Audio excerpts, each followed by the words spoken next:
But that is not the important part. The important part is this is a free-to-play comp and you can get plus 16 easily. So stage 4 is the easiest stage in the whole tower, and that's why we're going to speedrun this bitch right now. So we have no time to lose, we have videos to make, and the good part is I have the strategies in my head still. So at least not all hope is lost. So first off, we'll be tanking with Oleg, and basically this is like Gear A2, right? We all know Gear A2 with the like the runny boys, and you put in like your decimals and they crash into him, then they crash again, and then they die. This is basically what we'll be doing here. So we place in decimals, they crash in once, lose 80%, crash in again, lose another 80%, we remove decimals, they crash into another target, boom, dead. So that is basically what we'll be doing here. And we'll be just doing it again. The cool part is we are already playing at the highest modifiers. So 16 is honestly super easy on stage 4, which is really great for honestly all players. Because why shouldn't there be an easy stage? So yeah, as you can see, the step right here is to put Volker behind, because we need to defend against the skeletons.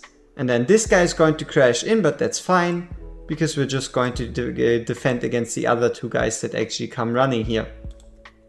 So once those again run into them, we just remove. And then right there, they run into Oleg. And then if Oleg actually dies, that is when we're going to put in Baron. But as you can see, everything is fine. If your Volker if your Oleg dies, right, just swap in a Baron and it's gonna work. So there we go. Everything going nice, everything going smooth.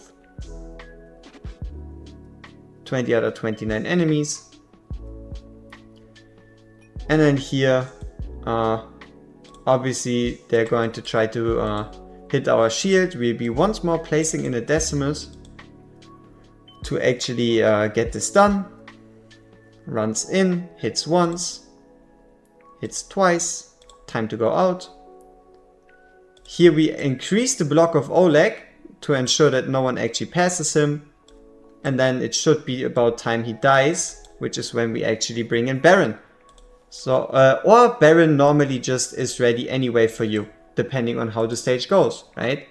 But it is really a simple core concept that you just time well with Decimus and a Volker and you're going to be good. So there we go, very first stage done in the speedrun edition. I'm not going to finish this because I only have 7 more entries and I don't want to risk it. This is basically done. On to the next one.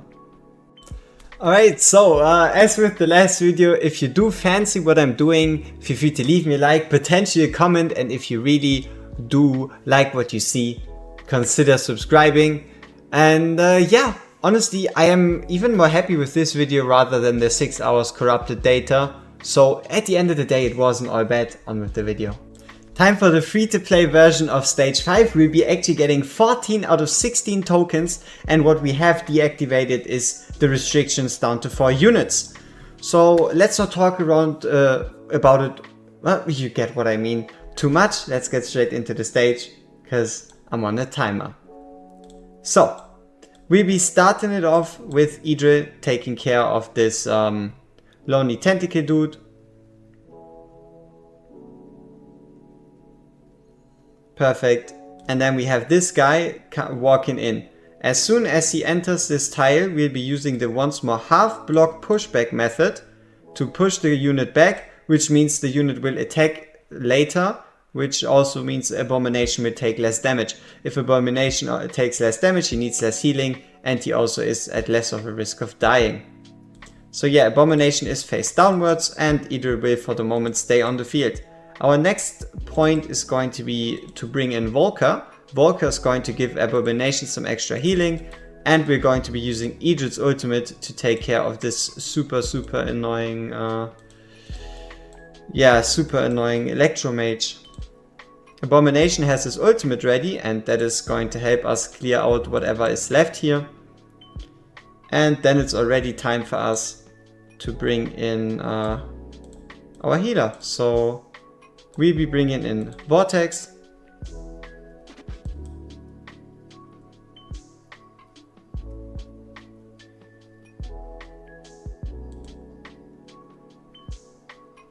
Alright, perfect. Enemies come in. And we can just use Volker's ultimate to start taking care of them.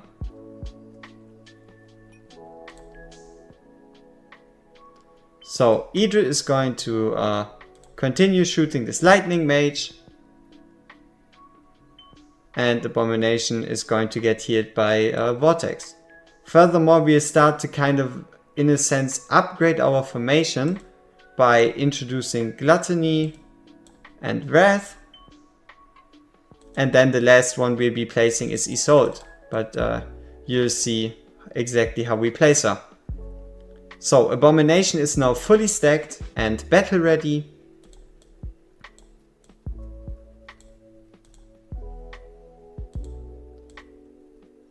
And we let those guys pass actually. We let these guys go through. And then for the stun bombers, we'll actually also wait on those, because they can actually help us. Here is when we put in the tank. We'll use Idril's ultimate to start targeting this special dude right there. The units are getting stunned, but we have a lot of block. And this is already end of the run. It is a very solid run, there is no RNG involved. And yeah, we just finished the run. Interestingly enough, this is basically a light version of obviously the 16 strategy, and that is what we're going to be doing right after. Once more, the stage is done, but I have to quit earlier so I don't lose my entries and risk not being able to provide you with the runs you want. Alright, this time we do it a bit differently, and this is going to be the Wukong and Kigiri version, or just replace it with strong fighter version. Like for example, you could be trying a lust and a arrogance here too. But yeah, the only thing you need is Wukong Kigiri or like strong fighters. We go quickly through it. And then if you still want to, you can watch the other strategy if you, for whatever reason, do not have these units. So yeah, here we start off with Kigiri. Who you give the Lord bonus to, it doesn't truly matter. And what you're gonna notice is Kigiri is healing, even though our Kigiri is A0. And that is because every legendary gets put to A5 if you put them in, as far as I can tell. So yeah, it makes it even more of a no-brainer, and also one of the reasons why this just works the way it does. Yeah, you can also see the effect below Wukong and Kigiri for the monkey business. And if you want to, you can check back the footage, and you should see that we went in with A0 and we came out with A5. So yeah, even more broken than you would expect. I'm not quite sure if it's only true for limiteds, because I did also play around a bit with Anora, and it felt like Anora also got it while others didn't, but then there also was a Beatrix that was able to heal when her summons disappeared. So it just seems like the gulf between legendaries and everybody else is even bigger, because as you've seen, everybody's just A5, meaning that there's even more of like a power gap.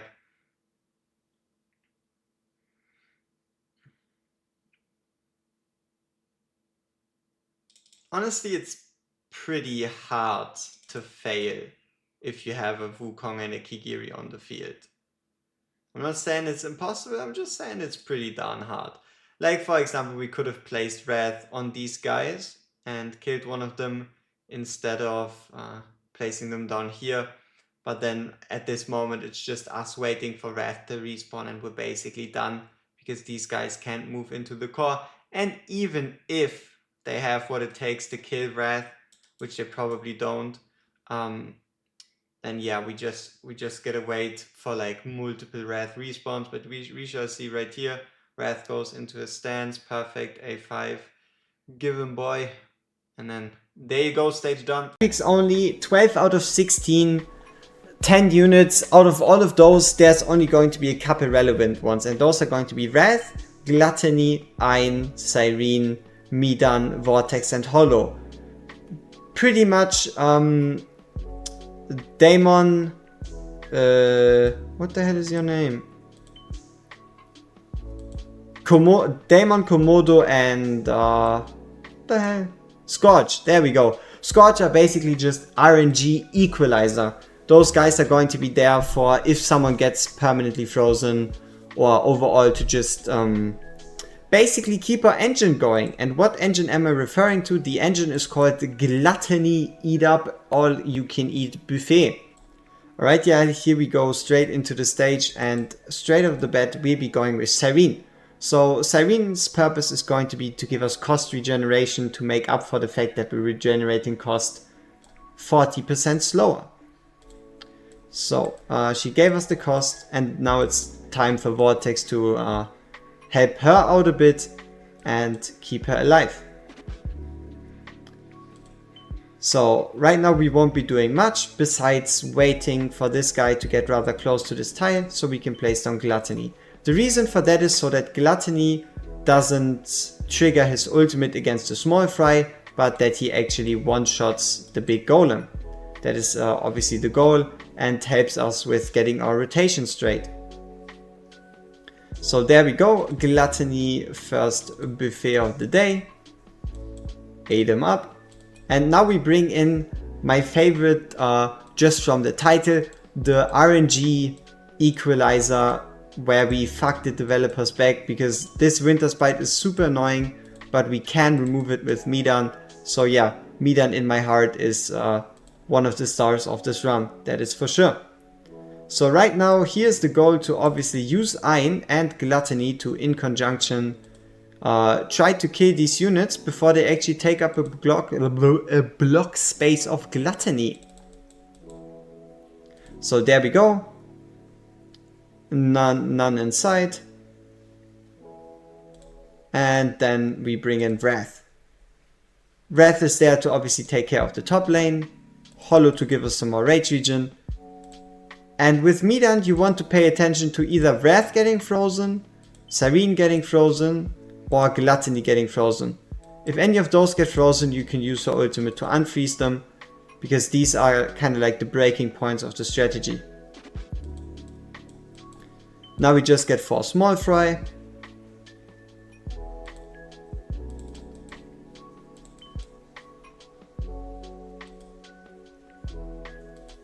Have you seen that? Ein actually summoned spears against that guy. Isn't that great? So, nobody is frozen. Everybody's looking quite well. So I guess you could do this at plus 14 if you take out the 3 units that we're not using at the moment. But like I said, they're basically just there to ensure that nothing goes wrong. They're there to ensure that if someone passes, we still have an answer to deal with them, and we don't need to rely on everything going perfectly. Like, for example, I'm getting killed here. We can then put in someone like a Daemon to do some extra damage against them, to weaken them before they actually reach Gluttony.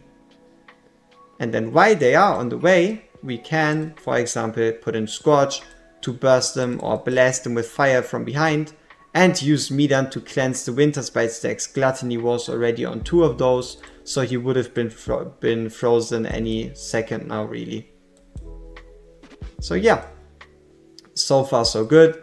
And this is kind of the reason why we're not going with 7 units, because it's always better to have someone for a scenario that you can't predict.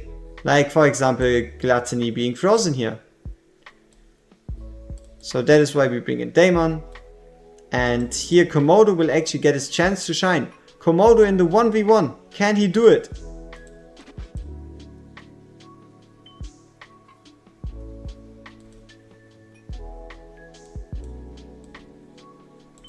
Here we go with Ein for support.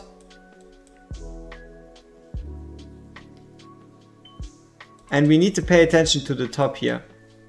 Oh. Come on. This is why I love Deimos. His respawn time is so short. You can use him for so many different purposes. Okay, last golem got snagged up. And right here we only need to pay attention to her potentially getting frozen.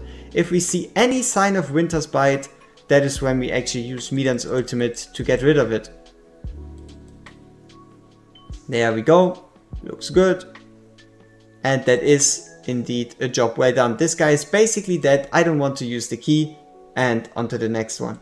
This is going to be one of two full clear strategies. I call it the either or Wukong or Kigiri strategy. You only need one of them. You need either a Wukong or a Kigiri, and the strategy is going to work. It is honestly pretty simple in comparison to the next one. It's also a bit saddening because it's that easy, but yeah. So depending on if you use Wukong or Kigiri, one of them is going to go to the tile down here, one of them is going to go to the tile up there. And if you are, and whoever you bring, right, just bring a fighter that has 2 tile range. Could be a fighter, could be anybody else, because you really want that extra range against these archers to ensure that you don't get frozen.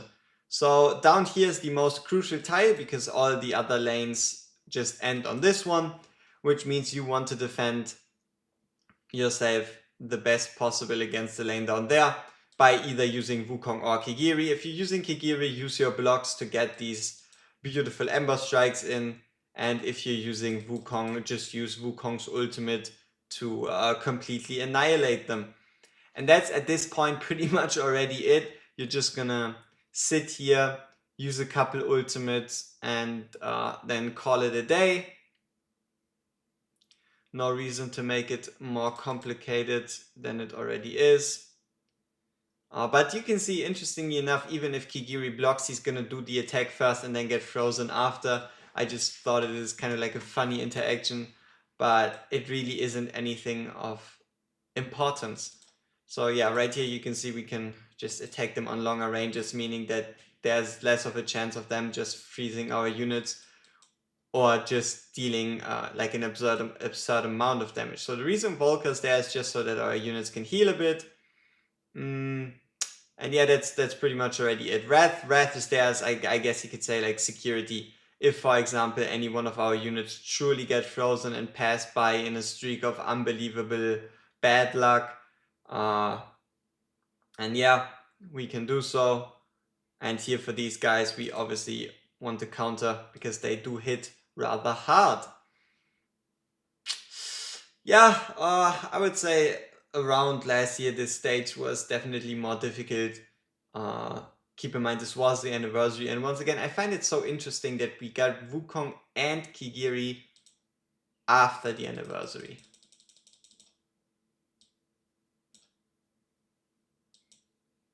So yeah.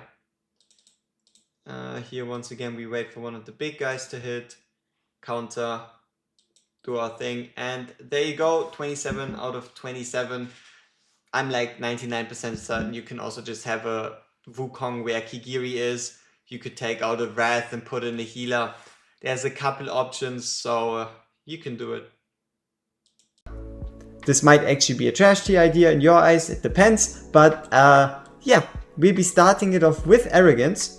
And let me tell it to you straight, this is going to be RNG mania. I've done this run more times than I want to tell you. And the whole reason for that is the design of the stage. So every one of those enemies will be having a percentage chance to inflict this disgusting Winter's Bite. And if 3 Winter's Bite stacks land on an enemy, they get frozen. If your unit gets frozen, they obviously don't do nothing. They stop an ultimate, they don't regenerate rage, they don't attack, they don't block. So if this happens at an unopportune moment, you're just going to lose. And that is basically the way it is. There is a lot of RNG in this run. So if you truly want to do it 16 out of 16, get ready to suffer a bit. But it is definitely manageable. So next step is going to be Helga in. And right here, for example, Wrath could have already been frozen. Wrath could have already died. It really depends. Though there is a lot that this run can actually handle when it comes to bad RNG. So for example, Wrath got frozen here, but that's fine, because right here we bring in Volker. The cool part about Volker and Helga is, Helga hits actually 3 times, so she restores 3 times as much HP as someone normally would. And also something I really love about Arrogance is his timing. Arrogance ultimate for this run is always ready when he needs to be. It's like he knows when he's supposed to be ready. So right here we'll be going with the Helga ultimate as soon as this guy enters her range. Because these guys, basically Helga is pretty vulnerable at the top there. She does her job, but she doesn't nearly do it as good as Arrogance does it. So we do need to use the ultimate for that purpose. Next off, we need to bring in Wrath. So depending on when he died, it might be earlier, it might be later. The main goal is that Wrath is going to be able to block 2 of these guys. And then the rest are going to be blocked by Volker. For Volker, we'll be using her ultimate to ensure that these guys die. Perfection. And then we got fucked. So yeah, we see each other at the exact same point. So here's another curious scenario. Wrath died so late that he isn't even ready. Which means we'll be utilizing him at the top here to stop these guys. So yeah, you have to be a bit adaptable when it comes to this stage. But once more, Arrogance is hopefully going to carry our asses hard, because look at him, his ultimate is ready when he needs to be. He is cooking. So yeah, there he goes, smashing these enemies into bits. And the plan with Volker, with Helga at the top there, is for her to actually take care of that guy herself. Because if she does, we'll be using her ultimate to kill this guy instantly. So yeah, like I said, this strategy can take a lot of abuse. It just requires you to not be patient, not even adapt the strategy, just trust the process, kind of. This strategy might look a bit wonky, but it works pretty well, and it's kind of a just trust the process. So yeah, Arrogance once more ready at the opportune moment. We'll be using Volker's ultimate to take care of these 2 guys. Helga is dealing very well with the top guy, though we will be holding Wrath. So Wrath is basically our emergency button. If anything goes wrong, like for example Helga gets frozen for whatever reason, or Volker gets frozen, then we'll be bringing in emergency Wrath. For the moment, we just have him like kind of like as insurance. We have him on our hand as insurance. So right here, Volker is perfectly dealing with this guy. And like I said, it's more of a trust the process strategy. So important note here is, when you defend with Wrath for the 2nd time against the 4 minions, pick him up.